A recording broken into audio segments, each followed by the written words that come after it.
నమస్తే. తెలంగాణ రాష్ట్రానికి రావాల్సినటువంటి నిధులను తీసుకురావడంలో బీజేపీ పార్టీ ఎంపీలు విఫలమవుతున్నారంటున్నారు.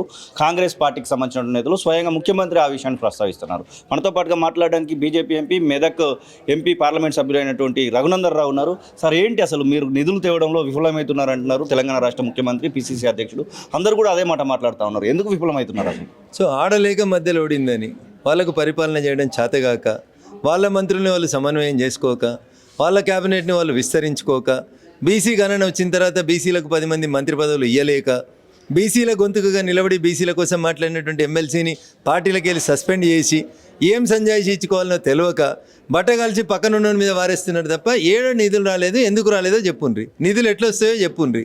మీకు బడ్జెట్ మీద అవగాహన ఉందా? తెలంగాణ రాష్ట్ర బడ్జెట్ పెట్టిర్రు.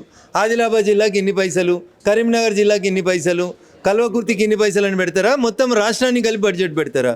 దేశ బడ్జెట్ కూడా అట్లే ఉంటుంది. ఎంపీగా పనిచేసారు, మీరు ముఖ్యమంత్రిగా ఉన్నారు. ఇట్లా మాట్లాడి ప్రజల్ని తప్పుదోవ పట్టించాలనుకుంటే అది మీ తొందరపడితనానికి నిదర్శనం అవుతుంది తప్ప ఇంకొకటి కాదు. దక్షిణాది రాష్ట్రాలన్నింటినీ కలుపుకొని నేను కేంద్రం పైన ఖచ్చితంగా ఫైట్ చేస్తానంటున్నాడు ముఖ్యమంత్రి రేవంత్ రెడ్డి. ముఖ్యంగా తెలంగాణ రాష్ట్రానికి రూపాయి కేంద్రానికి ఇస్తే 42 పైసలు మాత్రమే వస్తా ఉన్నా, దాన్ని కూడా తగ్గించాలనేటువంటి ఆలోచన చేస్తూ ఉన్నారంటూ ఒకవైపు, మరొక వైపు బీహార్ అలాగే ఉత్తరప్రదేశ్కి ఇస్తున్నటువంటి డబ్బులు ఎక్కువగా కనబడతా ఉన్నాయి. రూపాయికి 7 రూపాయలు 6 రూపాయలు ఇస్తున్నటువంటి మాటలు కూడా చెప్తా ఉన్నారు. ఎందుకు మీరు ఆ విషయంలో మాట్లాడట్లేదు అనేటువంటి ప్రశ్న కూడా వారు సంధిస్తూ ఉన్నారు. అన్న, ఇది అరిగిపోయిన రికార్డులాగా అనిపించలేదా? వెనకటి ఉన్న ముఖ్యమంత్రి ఇప్పుడు ఫామ్ హౌస్లో అంటున్నాయని మాట్లాడి కూడా గిట్లే మాట్లాడండి. అప్పుడు కూడా కేటీఆర్ గిట్లే మాట్లాడండి. ఇట్లా మాట్లాడింది కాబట్టి వాళ్ళని తీసుకుపోయి ఫామ్ హౌస్లో పడుకోబెట్టారు. ఇప్పుడు ఈయన కూడా అట్లా మాట్లాడుతుండంటే ఈయన కూడా దారి దగ్గరికి వచ్చిందని అర్థమవుతుంది అట్లా.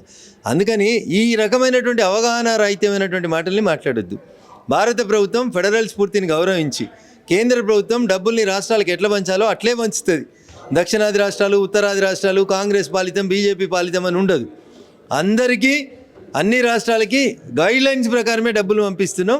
ఆయా రాష్ట్రాల అవసరాలను బట్టి కొన్ని చోట్ల ప్రత్యేకంగా డబ్బులు పంపిస్తూ ఉన్నారు.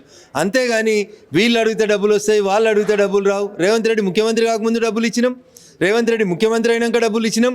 ఆఖరికి 25 జనవరిలో రైతుల ఖాతాలలో డబ్బులు వేసేందుకు పైసలు లేవని చెప్పి అదే కిషన్ రెడ్డి గారి కాంపౌండ్లోకి పోయి బతిలాడుకుంటే 10,000 కోట్లు నిర్మలా సీతారామన్ గారికి చెప్పించి లోన్ ఇప్పిస్తే ఈయన 4 రైతులకి 4 రాళ్ళు వేసి ఇయ్యలోచి మళ్ళీ కిషన్ రెడ్డి మీద రాళ్ళు ఎత్తున్నాడు. ఇది వల్ల బాధ్యత రాహిత్యాన్ని సూచిస్తాం. ఫోన్ ట్యాపింగ్ కేసులో ఉన్నటువంటి ప్రభాకర్ రావును అమెరికాలో ఉండడానికి, అమెరికాలో అక్కడ షెల్టర్ ఉండడానికి ఇక్కడ ఉన్నటువంటి బీజేపీ నేతలే కారణం అంటూ ఒక రకమైనటువంటి వ్యాఖ్యలు అయితే చేస్తూ ఉన్నాడు ఇక్కడ ఉన్నటువంటి ముఖ్యమంత్రి. అసలు నిజంగానే ఫోన్ ట్యాపింగ్ కేసు కేంద్రానికి సంబంధించిందా? వారు అక్కడ ఉండడానికి మీరే సహకరిస్తూ ఉన్నారా? నేను మళ్ళీ చెప్తా ఉన్నాను, మాట్లాడడం ఉందని, నోరు ఉన్నదని, పని చేయడం చేతనైతే లేదు కాబట్టి లొల్లి పెట్టేసి జనాల్ని కన్ఫ్యూజ్ చేస్తామంటే కాదు. అమెరికా పోయినోడు వస్తాడో రాడో తర్వాత, ముందు ఈ రాష్ట్రంలో ఉన్న వాళ్ళని చేయి. ఇక్కడున్న డీసీపీ, అరెస్ట్ చేసిన డీసీపీ, ఎస్పీ స్థాయి అధికారులు, డిఎస్పీలు అందరూ ఏం చెప్పిండ్రు? అప్పుడు ఉన్నటువంటి ప్రభుత్వ పెద్దలు చెప్తే మేము టెలిఫోన్ ట్యాపింగ్ చేసినామని చెప్పిండ్రు అని మీరే పేపర్లో, మీకు నచ్చిన పేపర్లలో రాయించుకుండ్రు. ఆ ఆధారం చాలు కదా, తెచ్చి లోపల వారే కోర్టు కదా చూడాల్సింది, సాక్ష్యాలు, ఆధారాలు. నీకు వాళ్ళని ముట్టాలంటే భయమై వాళ్ళని అరెస్ట్ చేయడం చేతగాక మమ్మల్ని తిడితే ఏమొస్తుందన్న? ఓ కేసులో 10 మంది ముద్దాయిలు ఉన్నారు, 2 అమెరికా పారిపోయినరు, 8 మంది ఇండియాలో ఉన్నారు. ఇండియాలో ఉన్న 8 మందిని అరెస్ట్ చేయరా? అమెరికాలో ఉన్న వాళ్ళు వచ్చేదాకా ఇండియాలో ఉన్న వాళ్ళని అరెస్ట్ చేయొద్దని ఏదైనా కోర్టు చెప్తుందా? ఇవి పూర్తిగా వాళ్ళ చేతగానితనాన్ని, డొల్లతనాన్ని బయటపెట్టే మాటలు తప్పితే ఇంకొకటి కాదు. బీజేపీ ఎలాంటి కార్యాచరణ పూనుకుంటా ఉంది? లోకల్ బాడీ ఎలక్షన్స్ త్వరలో రాబోతా ఉన్నాయి. లోకల్ బాడీస్లో ఎట్లా చేయబోతా ఉన్నారు? 8 మంది ఎమ్మెల్యేలు ఉన్నారు, 8 మంది ఎంపీలు ఉన్నారు, ఒక ఎమ్మెల్సీ ప్రస్తుతం కొనసాగుతూ ఉన్నాడు. ఎట్లాంటి కార్యాచరణ రూపొందిస్తా ఉంది? అవి ప్రకటించిన తర్వాత చూద్దామన్నా. ఎప్పుడో జరగాల్సిన ఎన్నికలన్నా ఈ ప్రభుత్వానికి అంత ధైర్యం ఉన్నట్టయితే కనబడతలేదు. ప్రకటించిన రోజు అప్పుడు యుద్ధం చూద్దామన్నా. Thank you. ఎస్, ఇది రఘునందన్ రావు చెప్తున్న మాటలు. ఖచ్చితంగా బీజేపీ పార్టీ ఎంపీలందరూ కూడా ఇక్కడికి రావాల్సినటువంటి నిధుల విషయంలో ఖచ్చితమైనటువంటి కార్యాచరణ రూపొందించుకొని కేంద్రం నుంచి నిధులు రాబడుతున్నారనేటువంటి మాటనైతే వారు చెప్తున్న పరిస్థితి. కెమెరా పర్సన్ నవీన్తో కలిసి శ్రీనివాస్, కాళోజీ టీవీ, హైదరాబాద్.